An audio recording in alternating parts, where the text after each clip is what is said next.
The first shot rang out in the dusty streets of Silver Creek, Wyoming Territory, 1876, not meant to kill, but to exile.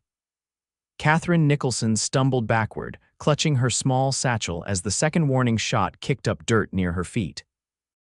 The town's judgment had been swift and merciless, no trial, just whispers that spread like wildfire, burning away her reputation until nothing remained but ashes.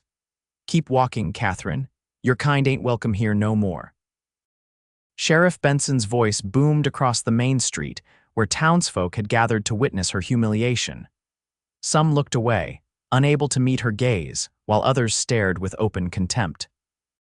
Katherine's blue calico dress, once her Sunday best, was now coated with a fine layer of dust, much like her hopes for understanding or mercy. At 22, she'd never imagined being forced from the only home she'd known since her parents brought her west as a child. Her ungloved hands trembled as she clutched her belongings, the wedding band she'd returned to Edgar Prescott burning in her pocket like a hot coal. "Please," she called back, her throat tight with unshed tears. "I haven't done anything, save your lies," Martha Wilcox, the banker's wife, shouted. "We all know what you are. No decent town wants a woman who—" "That's enough, Martha," Dr. Simmons interrupted, though he made no move to defend Katherine further. Katherine squared her shoulders and turned away. Pride was all she had left, and she wouldn't give them the satisfaction of seeing her break. With each step taking her farther from Silver Creek, the weight of injustice pressed down on her shoulders. The accusations were false, but the truth hadn't mattered to people eager for scandal. The sun beat down mercilessly as she followed the rutted wagon trail east. Her small boots, impractical for long travel, already pinched her feet. Katherine had no destination in mind, only away from the scornful faces and poisonous whispers. She'd been given no chance to pack properly, to say goodbye to the few who might still believe in her innocence. The schoolhouse where she'd taught for 3 years would have a new teacher by week's end, someone suitable in the eyes of the town council. Hours passed, the Wyoming landscape stretching endlessly before her. When the distant rumble of wagon wheels approached from behind, Katherine stepped well off the road, wary of further torment. The driver slowed his team, an older man with kind eyes peering out from beneath a wide-brimmed hat. "Miss, you need assistance." "No, thank you," she replied automatically, the lie tasting bitter on her tongue. "I'm fine." The man nodded, clearly not believing her but respecting her decision. "Town's 5 miles back that way if you change your mind. Next settlement's 20 miles ahead." 20 miles. Katherine swallowed hard, watching the wagon continue on its way. Her canteen was already half empty, and the afternoon sun showed no mercy. But returning to Silver Creek was impossible. She would rather face the untamed wilderness than that town's contempt. As dusk approached, exhaustion and thirst overwhelmed her. The land had changed, becoming more rugged with rock formations and scattered pine. Katherine stumbled, her vision blurring as she spotted a thin ribbon of smoke rising in the distance, perhaps a farmstead or ranch. The possibility of water drove her forward, even as caution whispered warnings about strangers. The small cabin came into view as she crested a rise. Simple but sturdy, it sat nestled against a backdrop of cottonwoods, a corral containing several horses nearby. A man worked at splitting wood, his back to her as his axe rose and fell with practiced precision. Katherine hesitated at the edge of the clearing. The man hadn't noticed her yet, giving her a moment to observe. Tall and broad-shouldered, his movements spoke of strength tempered by control. His dark hair was longer than town fashion, tied back with a leather cord. Her foot dislodged a stone, sending it tumbling down the slope. The man turned instantly, axe at the ready, his posture transforming from relaxed to alert in a heartbeat. When he spotted her, surprise flickered across his sun-weathered face. "Evening, madam," he called, setting the axe aside and approaching slowly as one might approach a spooked horse. "You're a fair piece from anywhere." Katherine swayed, the world tilting beneath her feet. Strong arms caught her before she hit the ground, and the last thing she registered was the concerned face of her rescuer, warm brown eyes studying her with no trace of the judgment she'd fled. When Katherine awoke, the golden glow of lamplight filled her vision. She lay on a simple cot, a rough woolen blanket covering her. For a disorienting moment, she couldn't remember where she was or how she'd arrived there. "You're awake," a deep voice observed. "That's good," was starting to worry. The events of the day came rushing back: the banishment, the long walk, the cabin. Katherine pushed herself upright, wincing at her body's protests. "Easy now," the man said, moving from his chair by the hearth to offer her a tin cup of water. "You're safe here, but you need to take things slow." She accepted the water gratefully, studying her host over the rim of the cup. In the cabin's light, she could see him clearly, perhaps 30 years old, with features that spoke of hardship but not cruelty. His clothing was practical worn denim, faded flannel, boots that had seen many miles. "Thank you," Katherine said after draining the cup. "I apologize for the intrusion." "No intrusion. Name's Mason Thornton," he said, refilling her cup from a pitcher. "This is my ranch, small as it is. Katherine Nicholson." She hesitated, waiting for recognition, for his expression to change when he realized who she was. But his face remained neutral, interested but not judgmental. "Miss Nicholson," Mason acknowledged with a slight nod. "Would you care for some stew? Nothing fancy, but it's hot." The simple kindness offered without question or expectation nearly undid her composure. "That would be wonderful, Mr. Thornton." As he ladled stew from the pot hanging over the fire, Katherine took stock of her surroundings. The cabin was modest but meticulously maintained. A bookshelf held an unexpected number of volumes. A rifle hung above the door, and various tools of ranching life occupied spaces along the walls. It was a bachelor's home, clearly, but not an uncivilized one. "Been on the trail long?" Mason asked, handing her a bowl and spoon. Katherine considered her answer. "I left Silver Creek this morning." "Silver Creek?" His eyebrows rose slightly. "That's a fair distance to cover on foot in a day, especially for someone not dressed for travel." She looked down at her impractical dress and nodded. The stew was simple but flavorful: beef, potatoes, carrots cooked to tenderness. After the day's ordeal, it tasted better than any fine restaurant meal. "I didn't have much choice in the matter," she finally said, deciding honesty was simpler than fabrication. "I was asked to leave town rather abruptly." Mason settled back in his chair, his expression thoughtful rather than scandalized. "That's so. Don't recall hearing of any laws permitting towns to exile citizens in the Wyoming Territory." "It wasn't a legal proceeding," Katherine said, bitterness creeping into her voice. "More of a moral judgment." "Ah," Mason nodded slowly. "Town justice, often swift, rarely fair." They sat in silence as Katherine finished her meal, the only sounds the crackling fire and the occasional distant nickering of horses. When she'd emptied her bowl, Mason took it without comment and placed it in a wash basin. "You're welcome to stay the night," he said, his back to her as he added water to the basin. "Spare room's small but clean. Tomorrow, if you've a mind to move on, I can take you to Clearwater. It's the next town over, about 15 miles west." Katherine's throat tightened with unexpected emotion. "Why would you help me? You don't know me. For all you know, I could deserve whatever drove me from Silver Creek." Mason turned, studying her with those steady brown eyes that seemed to see more than she wanted to reveal. "Miss Nicholson, I've learned that towns often turn against folks for reasons that have little to do with actual wrongdoing. And even if you did do something that offended Silver Creek sensibilities, you'll find no judgment on my land."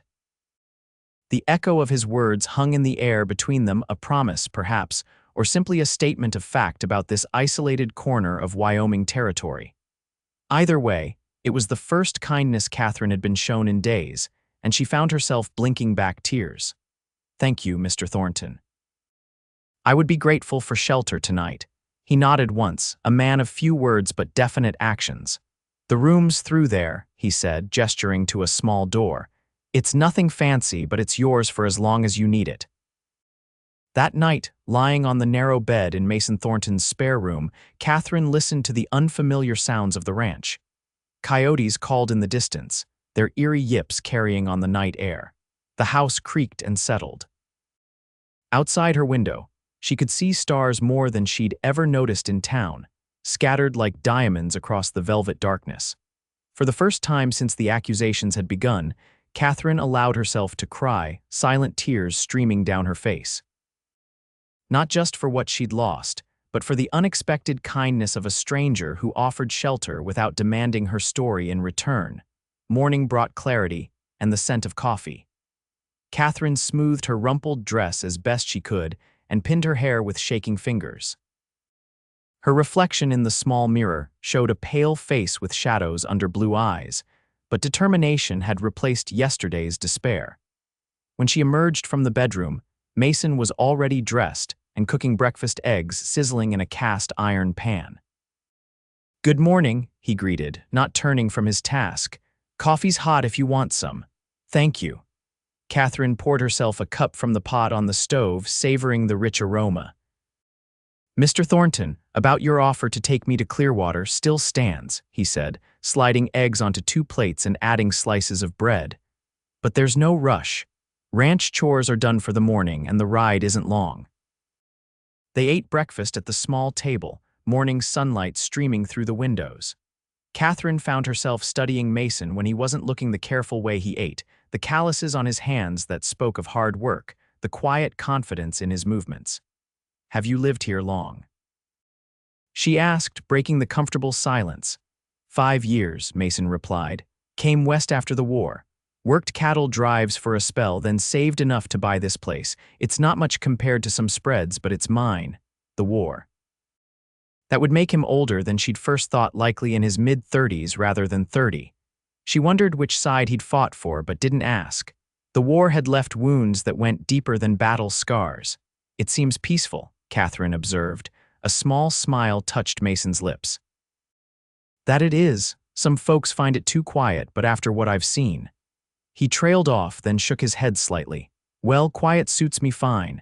Katherine gathered their empty plates, carrying them to the wash basin. "I'd like to earn my keep if I'm to stay another night." "I can cook, clean, mend. Planning to stay then?" Mason asked, surprise evident in his tone. Katherine stilled, her hands in the water. She hadn't realized she'd made the decision until the words left her mouth. I don't know where else to go, not yet. But I understand if that's an imposition." Mason studied her for a long moment. "It's no imposition. Land gets lonely sometimes, but folks in these parts talk. A woman staying at a bachelor's ranch won't do your reputation any favors." A hollow laugh escaped her. "My reputation." "Mr. Thornton, my reputation was destroyed the moment Edgar Prescott told the town I'd tried to seduce him while engaged to his brother." The bitterness in her voice surprised even her. Understanding dawned in Mason's eyes.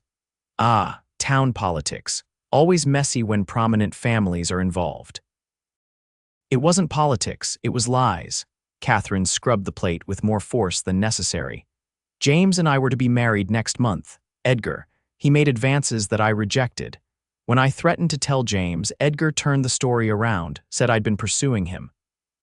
And of course, everyone believed the Prescott heir over a schoolteacher whose parents died 2 winters ago." Mason was silent for a moment.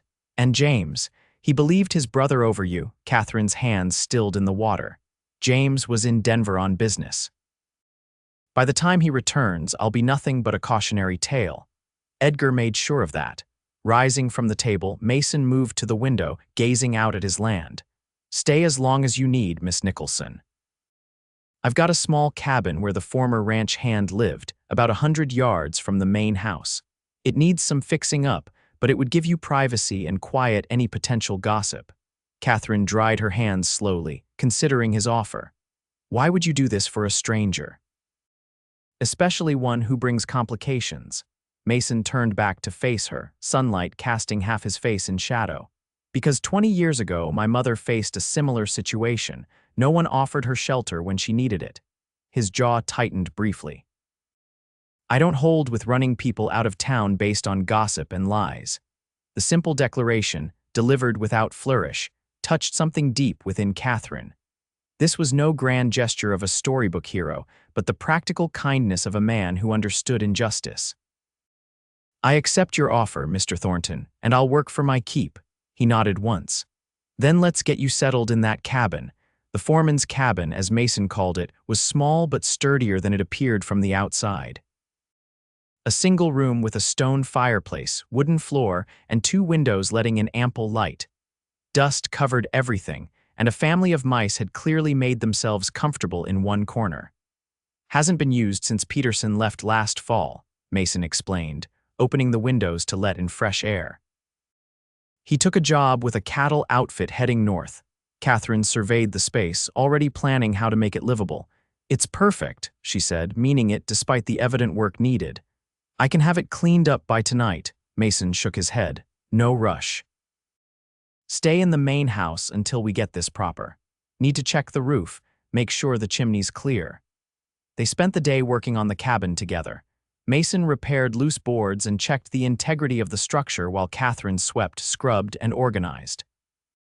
By late afternoon, the small space was transformed, still humble, but clean and welcoming. "Just needs some personal touches," Katherine said, wiping sweat from her brow as she surveyed their work. Mason nodded, looking somewhat out of place amid the domestic improvements. "I'll bring over a bed from the main house. Got extra linens in the storage shed." As the days passed, Katherine settled into life at Thornton Ranch. The small cabin became her sanctuary, decorated with wildflowers in jars and small treasures found on walks around the property. Mason respected her privacy, but was never far if she needed assistance. They fell into a comfortable rhythm, sharing meals at the main house, working alongside each other during the day, retreating to their separate spaces as evening fell. Katherine found unexpected peace in ranch life. She learned to tend the vegetable garden behind the main house, expanding it with seeds Mason ordered from a catalog. She mended his clothes, noting with amusement his surprise at having buttons properly sewn and holes patched.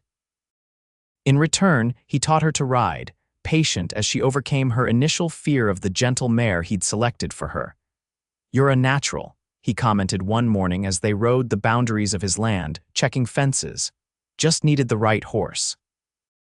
Katherine laughed, feeling the freedom of movement beneath her. "I think it was the right teacher, not the right horse." Mason ducked his head at the compliment, a gesture she'd come to recognize as his way of handling praise. For a man so capable, he seemed genuinely uncomfortable with acknowledgement of his skills. They were returning to the ranch when they encountered riders approaching three men Katherine didn't recognize. Mason's posture changed immediately, his easy manner replaced with watchfulness. "Afternoon, Thornton," the leader called, a heavy-set man with a gray streaked beard. His eyes shifted to Katherine with undisguised curiosity. "Barlow," Mason acknowledged with a nod. "What brings you this way?" Tracking a stray bull, broke through the north fence line. Barlow's gaze remained on Katherine. "Don't believe we've met the lady." Mason's expression revealed nothing. "Miss Nicholson is my new housekeeper. Miss Nicholson, this is Walter Barlow, owns the Double B south of here." Katherine nodded politely, acutely aware of the three men's scrutiny. "Pleased to meet you, Mr. Barlow." "Housekeeper, eh?" One of the other men snickered. "Didn't know you were hiring, Thornton." Mason's voice cooled noticeably. "Don't recall asking for your opinion, Daniels." An uncomfortable silence fell. Katherine felt heat rising in her cheeks, understanding perfectly what the men were implying. After a moment, Barlow cleared his throat. "Haven't seen your bull on our ride. If you spot him, let us know." "Will do," Mason replied, already nudging his horse forward. "Good day, gentlemen." They rode in silence until the men were well out of sight. Katherine's hands trembled slightly on the reins, memories of Silver Creek's judgment fresh in her mind. "I'm sorry," she said quietly. "I've brought gossip to your doorstep." Mason shook his head. "Barlow's always looking for something to talk about. Don't concern yourself." But Katherine knew better. In isolated communities, gossip was currency, and a single woman living on a bachelor's ranch, housekeeper or not, would provide ample material. That evening, as they sat on Mason's porch watching the sunset paint the western sky in oranges and purples, Katherine broached the subject again. "Perhaps I should look for work in Clearwater," she suggested, though the thought of leaving the safety of the ranch filled her with dread. "I don't want to damage your standing with your neighbors." Mason continued whittling the piece of wood in his hands, his knife making careful, precise cuts. "My standing doesn't concern me much, never has. But Katherine—" It was the first time he'd used her given name, and it stopped her mid-sentence. "Do you want to leave?" The direct question deserved an honest answer. No, she admitted, but I don't want to be a burden. Mason set aside his whittling and turned to face her fully. You're not a burden. You've made this place better. The garden's thriving. The house hasn't been this clean since I built it. Even the horses respond to you. His sincerity was impossible to doubt, but Katherine sensed something unsaid beneath his words. And when winter comes, when the snow makes travel impossible and we're confined to this ranch for months, what will people say then? They'll say what they want regardless, Mason replied, his gaze steady. Question is, does it matter to you what they say? Katherine considered this, watching as the first stars appeared in the darkening sky. After Silver Creek, she'd thought herself immune to public opinion, but the truth was more complicated. I don't want to be seen as something I'm not. And what would that be? Mason asked quietly. The unspoken hung between them improper, fallen, immoral, all the words that had been whispered behind her back in Silver Creek. I was raised to value propriety, Katherine finally said. Even after everything that happened, I still do. Mason nodded slowly, understanding in his eyes. Then we'll give them no cause for talk. You'll have your cabin, I'll have mine. If you choose to stay through winter, we'll maintain appearances that satisfy even the most gossiping tongue. The solution was practical, like everything about Mason Thornton. Yet as Katherine bid him good night and returned to her cabin, she found herself wondering if practicality was all that motivated his offer. Summer faded into autumn, bringing cooler temperatures and changing colors to the landscape. Katherine's life at Thornton Ranch fell into a comfortable pattern that felt increasingly like home. Twice-monthly trips to Clearwater for supplies became opportunities to establish herself as a respectable member of the community. She attended church, befriended the storekeeper's wife, and offered to help at the small schoolhouse when the teacher fell ill.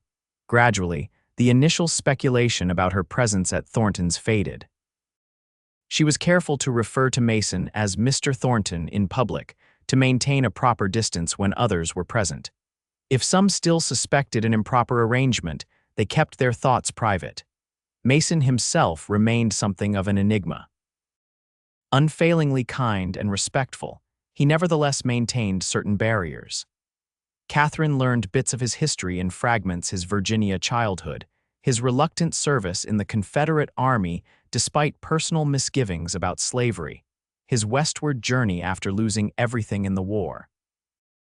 But emotional terrain remained largely unmapped between them, though Katherine increasingly found herself wondering about the man behind the quiet competence.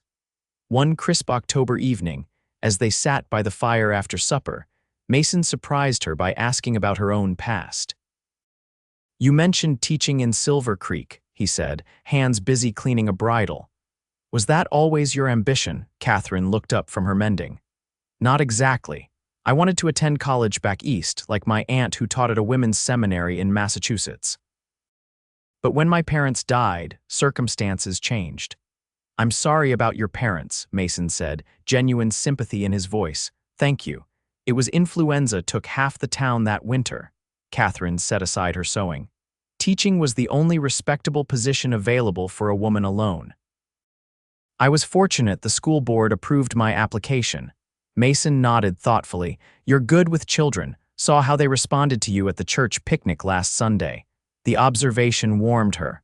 I miss teaching, she admitted. It was the one part of Silver Creek I truly regretted leaving behind.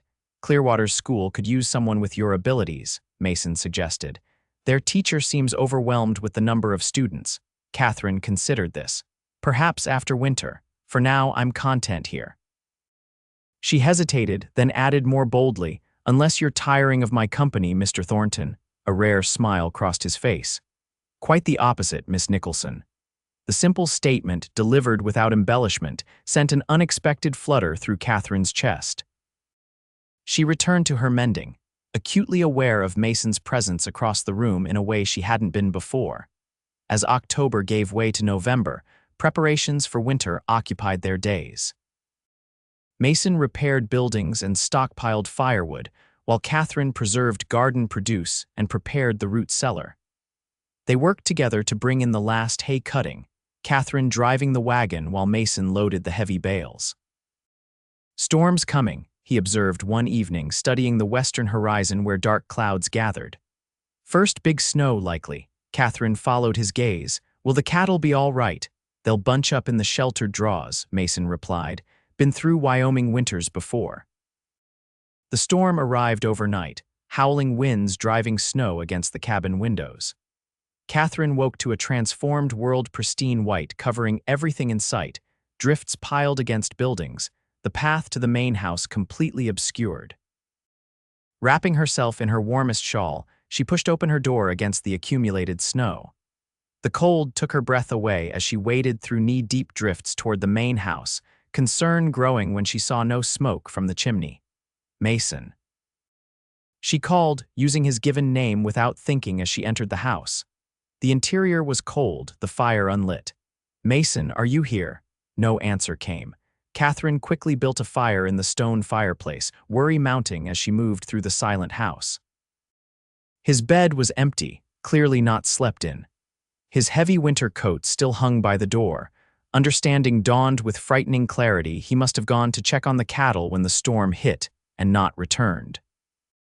Katherine's heart raced as she peered through the windows at the blinding whiteness outside. How long had he been out there? How could she find him in this? Acting on instinct rather than any clear plan, Katherine bundled herself in Mason's spare coat and pulled on his extra boots over her shoes. They were far too large, but would provide better protection than her thin leather footwear. She found a coil of rope in the storage room, looping it around her waist. Outside, the wind had died down, but the cold was intense. Katherine tied one end of the rope to the porch post, creating a lifeline back to the house. Mason, she called, her voice swallowed by the snowy expanse. Mason, can you hear me? She struggled through the drifts toward the barn, relief flooding her when she found the horses safe inside. But no Mason. Fighting rising panic, Katherine continued her search, following what she hoped was the path toward the southern pasture where the cattle usually sheltered. The rope played out its length too quickly. Katherine secured it to a fence post and continued, now without a guide back. The cold bit through her layers, numbing her face and hands despite her gloves. How far would Mason have gone? How could she possibly find one man in this vast whiteness? A dark shape in the snow ahead stopped her. Heart pounding, Katherine pushed forward, nearly sobbing with relief when she recognized Mason's still form. He was half buried in snow, unmoving. Mason, she reached him, brushing snow from his face with frantic movements. His skin was frighteningly cold, lips tinged blue, but a faint pulse beat at his neck. Mason, wake up. Please wake up. His eyelids fluttered but didn't open. Katherine knew she had precious little time. He was succumbing to the cold, and she wasn't strong enough to carry him back to the house. The line shack. The realization came suddenly. Mason had shown her the small shelter built for cowboys working the distant pastures. It wasn't far, perhaps 100 yards beyond where they were now. Mason, I need you to try to stand, she urged, pulling at his arms. Please, I cannot do this alone. Whether he heard her or simply responded to the movement, Mason stirred. His eyes opened, unfocused and confused. Katherine, his voice was a rasp. You shouldn't be out here. Neither should you, she replied, relief making her voice sharp. Come, we need to get to the line shack. With tremendous effort, Katherine managed to get Mason to his feet. He was barely conscious, leaning heavily against her as they stumbled through the snow. The small wooden structure appeared just as Katherine feared her strength would give out completely. The interior of the line shack was basic: a small stove, a narrow bunk, a rough table with one chair, but it was shelter from the killing cold.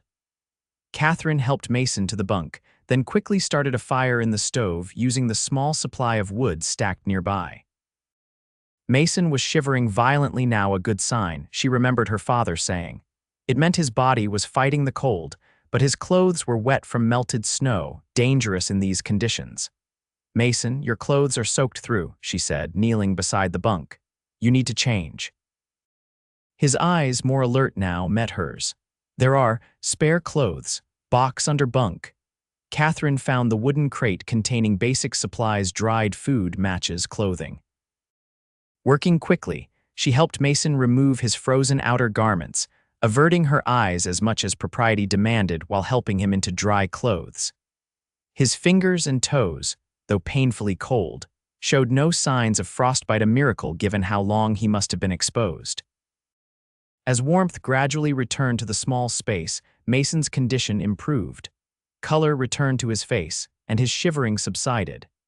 Katherine kept the fire burning hot, melting snow for water to make coffee from the supplies stored in the shack. "You shouldn't have come looking for me," Mason said finally, accepting the tin cup she offered. "Too dangerous." Katherine sat on the edge of the bunk, exhaustion catching up with her now that immediate danger had passed. "And what should I have done? Let you freeze to death?" "Could have lost us both," he replied stubbornly, though gratitude showed in his eyes. "Well, we're both alive, so I think my decision was the correct one," Katherine countered, surprising herself with her boldness. A faint smile touched Mason's lips. "Yes, madam." Outside, the snow continued falling, transforming the landscape into an unbroken white expanse. Inside the tiny shack, Katherine and Mason waited out the storm, taking turns tending the fire and rationing the limited supplies. Night fell, bringing even more profound cold. "You should take the bunk," Mason insisted as darkness enveloped them, the stove's glow the only illumination. Katherine shook her head. "You're still recovering. I'm perfectly fine on the chair." "Stubborn woman," Mason muttered, but without rancor. After a moment, he shifted toward the wall. "There's room enough for both, proper distance maintained." The practical suggestion made sense. Body heat would help them conserve the precious firewood through the long night. Still, Katherine hesitated. Even in these life-threatening circumstances, she was acutely aware of boundaries and reputation. Mason seemed to read her thoughts. "Katherine, I give you my word as a gentleman, your virtue is safe with me." The simple declaration, delivered with absolute sincerity, decided her. Katherine carefully positioned herself on the edge of the narrow bunk, maintaining as much distance as possible between them. "I know," she said quietly. "I never doubted that." They lay in silence as the wind howled around the small shelter, each acutely aware of the other's presence. Katherine found herself studying Mason's profile in the dim light, the strong line of his jaw, now shadowed with a day's growth of beard, the slight furrow between his brows even in repose. "Why were you out in the storm?" she asked finally. Mason sighed. "Heard one of the young calves bawling. Thought I could bring it to the barn before the worst hit, misjudged the storm's speed." "Did you find it?" "Yes, got it to the windbreak with its mother, was heading back when..." He shook his head. "Storm closed in, couldn't see the house, must have gotten turned around." Katherine shuddered, imagining him lost in the blinding whiteness. "You could have died." "Wouldn't be the first man claimed by Wyoming Winter," Mason said matter-of-factly. After a pause, he added more softly, "Thank you for finding me." "I was terrified," Katherine admitted. "When I saw your empty bed, the coat still hanging, I knew something was wrong."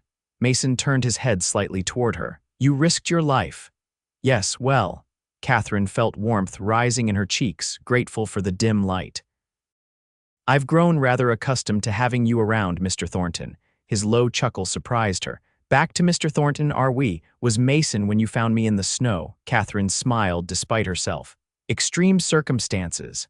"I see." A comfortable silence fell between them. "Then, I like when you say my name." The simple admission hung in the air, intimate in a way that had nothing to do with their physical proximity. Katherine's heart beat faster, emotions she'd been carefully containing breaking free in the safety of darkness.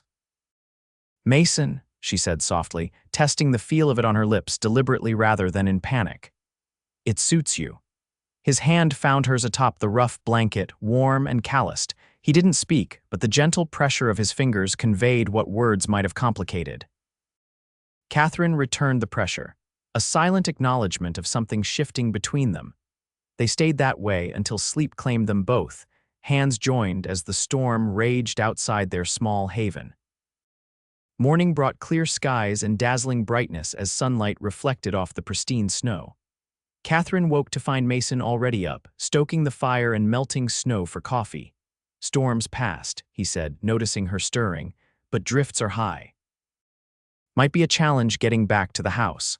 Katherine sat up, smoothing her rumpled dress as best she could. The intimacy of the previous night, nothing more than held hands and honest words, seemed both significant and fragile in daylight. "How are you feeling?" she asked, noting the color had returned to his face. "Better," Mason replied. "Thanks to you." They shared a simple breakfast of coffee and jerky from the supplies, then prepared to make their way back to the ranch house. The snow had drifted higher than Katherine's waist in places, making travel slow and exhausting. Mason broke trail, his strength mostly recovered, while Katherine followed in his footsteps. The main house came into view just as Katherine's energy was flagging. The sight of smoke rising from the chimney stopped them both. "Someone's there," Mason said, instinctively moving in front of Katherine. "Stay behind me." They approached cautiously. As they reached the porch, the door opened to reveal a tall, broad-shouldered man Katherine had never seen before. "About time you showed up, Thornton," the stranger drawled. "Was about to organize a search party." Mason's stance relaxed immediately. "Whitley, didn't expect to see you till spring." "Fortunate timing," the man replied, stepping aside to let them enter. "Arrived just after the storm hit. Found the place empty, figured you were holed up somewhere waiting it out." Inside, blessed warmth enveloped them. Katherine sank gratefully into a chair while Mason performed introductions. "Katherine, this is Patrick Whitley, my former sergeant and occasional ranch hand." "Whitley, Miss Katherine Nicholson." The newcomer tipped his head respectfully. "Madam, pleasure to meet you." "Mr. Whitley," Katherine acknowledged, aware of his curious gaze assessing her presence at the ranch. "Whitley helps during busy seasons," Mason explained. "Thought you weren't coming back until calving time." The big man shrugged. "Plans changed. Logging camp up north shut down early. Thought I'd see if you could use an extra hand for winter." Katherine excused herself to change into dry clothes in her cabin, giving the men privacy to catch up. When she returned, they were deep in conversation about ranch matters, but something in their body language suggested they'd been discussing her in her absence. Over the next few days, Katherine observed the easy camaraderie between Mason and Patrick. They worked together with the efficiency of men who had depended on each other in life-threatening situations, anticipating each other's movements and needs without discussion. Patrick was unfailingly polite to Katherine, but she sensed reserve beneath his courtesy. One evening, as she prepared supper in the main house, she overheard fragments of conversation through the partially open door. "Not asking your intentions, but people talk," Patrick was saying. "People always talk," came Mason's measured response. "She seems a fine woman." "Just concerned about my reputation or hers." Mason's voice held a rare edge. "Both. You know how these territories are. Woman alone on a man's ranch." Katherine moved away from the door, cheeks burning. The conversation confirmed her fears. No matter how proper their arrangement, her presence here would always raise questions.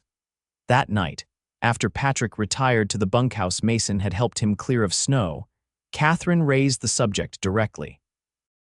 "Your friend disapproves of me being here," she said quietly as they sat by the fire. Mason looked up from his book, surprise evident. "Whitley's concerned, not disapproving. He's protective. Of you, of both of us."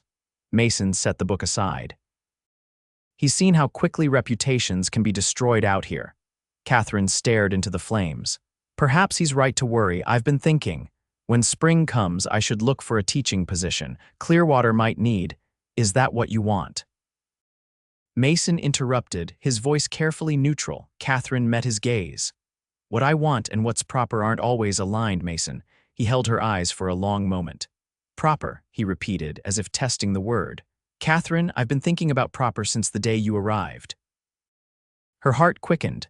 "What do you mean?" Mason stood, moving to stand before the fireplace.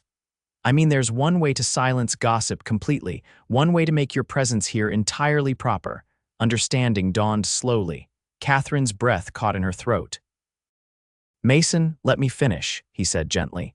"I'm not offering out of convenience or concern for appearances, though I admit the thought of you leaving come spring." He shook his head. "I've grown accustomed to seeing you in my garden, hearing your voice in these rooms. The way you've brought life back to this place." Katherine rose as well, drawn to him despite herself. "What are you saying?" Mason turned to face her fully. I'm saying, inelegantly perhaps, that I care for you, Catherine, more than I thought possible after so many years alone. And if you might feel something similar, I'd be honored if you would consider becoming my wife.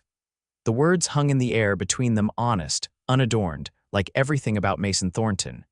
Catherine felt tears pricking her eyes, emotions too complex for immediate unraveling. This isn't how I planned to ask, Mason continued, misinterpreting her silence. Had thought to wait until spring, court you properly, yes, Catherine interrupted, surprising herself with the certainty in her voice. Mason stilled. Yes, yes, she repeated, stepping closer. I don't need courting, Mason. I've seen who you are, your kindness, your integrity, the way you offered shelter without judgment when an entire town turned away from me. Tentatively, Mason reached for her hands, enfolding them in his larger ones. You're certain I'm not a wealthy man? This ranch is modest. I don't care about wealth, Catherine said firmly. I care about finding home, and I've found that here, with you. The kiss that followed was gentle, a question and an answer both. Catherine felt years of loneliness dissolving as Mason's arms encircled her, pulling her close as if she were something infinitely precious. When they finally parted, Mason's expression was transformed, the habitual reserve replaced by unmistakable joy. I'll speak to the minister in Clearwater next week, he said. If that suits you, Catherine nodded, happiness bubbling up like a spring. It suits me perfectly. News of their engagement spread quickly. Patrick Whitley was the first to offer congratulations, his initial reservations replaced with genuine pleasure for his friend. The Clearwater minister agreed to perform the ceremony after Christmas, giving them time to make proper arrangements. In Silver Creek, word eventually reached James Prescott upon his return from Denver. The story Catherine heard later, from a sympathetic shopkeeper in Clearwater, was that James had confronted his brother about the lies, resulting in a very public falling out between the Prescott heirs. Serves that Edgar right, Mrs. Tolliver said as she wrapped Catherine's purchases. Never did trust that smooth-talking fellow, but you landed on your feet, dear. Thornton's a good man. The best man, Catherine agreed, unable to keep happiness from her voice. December brought more snow and preparations for both Christmas and the wedding. Mason rode to Cheyenne for supplies, returning with fabric for a wedding dress and a small gold band that had belonged to his grandmother. It's beautiful, Catherine said as he slipped it onto her finger, testing the size. Like its future owner, Mason replied, his usual reserve still giving way to unexpected moments of tenderness that never failed to delight her. They were married 2 days after Christmas in Clearwater's small church. The ceremony was simple but meaningful, attended by the handful of people they'd come to know in the community. Patrick stood as Mason's best man, his weathered face solemn during the vows but breaking into a rare smile at the conclusion. Never thought I'd see the day, he told Catherine at the small reception afterward. Mason's been alone too long. You're good for him. He's good for me too, she replied honestly. As the winter deepened, Catherine and Mason settled into married life with surprising ease.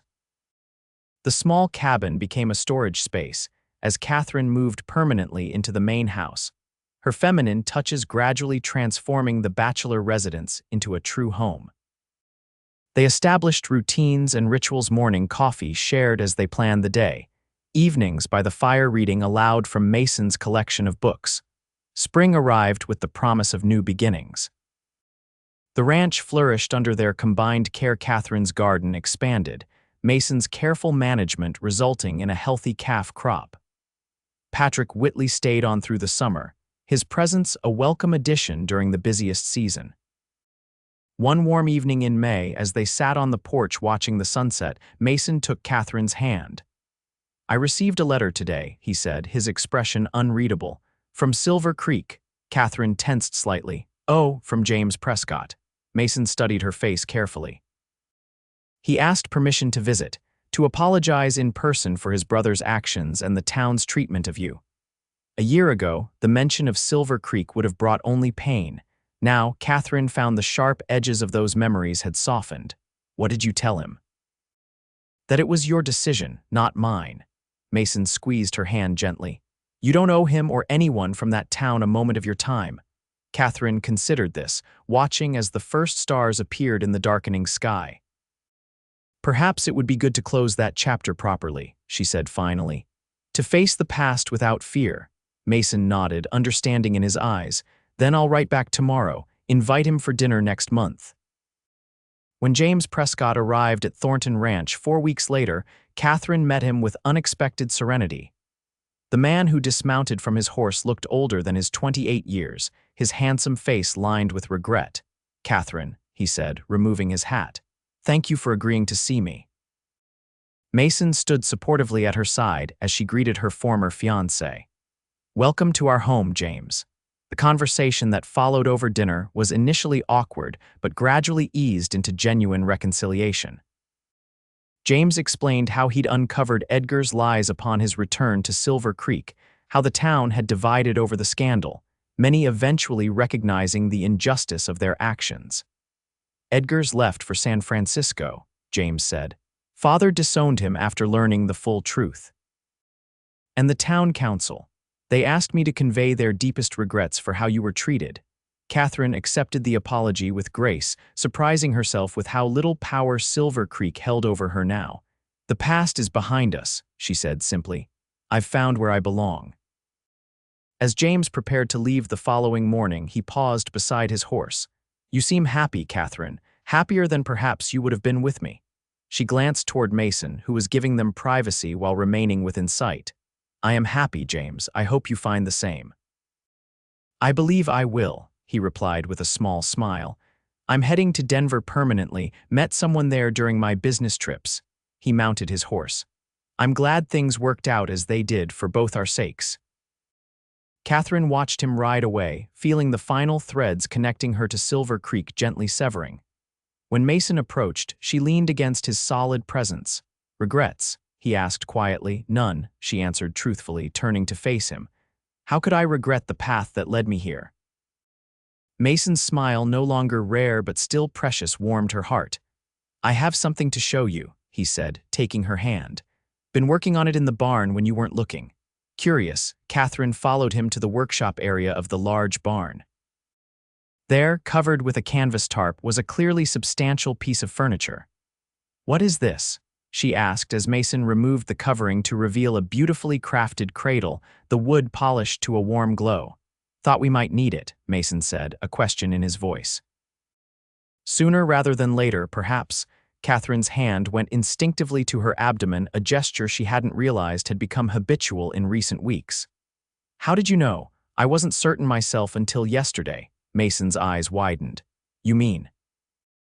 "Yes," Katherine confirmed, joy bubbling through her. "I believe we'll need this cradle by winter." The look of wonder that transformed Mason's face was something Katherine knew she would remember all her days. He gathered her gently into his arms, his hands reverent as they rested against her still flat stomach. "A family," he whispered against her hair. "Our family." Standing in the barn that spring morning, surrounded by the life they were building together, Katherine reflected on the journey that had brought her here. The pain of rejection, the long walk from Silver Creek, the uncertainty of her future all had led to this moment, this man, this love. "The town turned away from me," she said softly, "but you said I'd find no judgment on your land." Mason tipped her face up to his. "And you never will." Their daughter was born the following December, a healthy child with her father's dark hair and her mother's blue eyes. They named her Hope, a testament to what had brought them together, and what continued to sustain them. As years passed, Thornton Ranch prospered. 2 more children joined their family, a son named after Mason's father, and another daughter who inherited Katherine's love of books and teaching. The small schoolhouse built on their property eventually served not just their children, but those of neighboring ranches as well. Katherine finding her calling once more as an educator. Sometimes, visitors from Silver Creek would stop by, curious about the woman who had left in disgrace, only to find happiness beyond their borders. Katherine received them with the gracious hospitality that had become a hallmark of Thornton Ranch, neither dwelling on past injustices nor allowing them to be forgotten entirely. "You've built something remarkable here," one such visitor commented, watching as Mason taught their son to ride in the corral while their daughters helped Katherine with the garden. "Not alone," Katherine replied, her gaze finding her husband across the yard. As if sensing her attention, Mason looked up, the connection between them as strong as ever despite the passing years. Some journeys require being lost before you can be found. And in the wild expanse of Wyoming Territory, Katherine Thornton had found not just shelter, but home in the arms of a man who offered Judgement free land and unconditional love.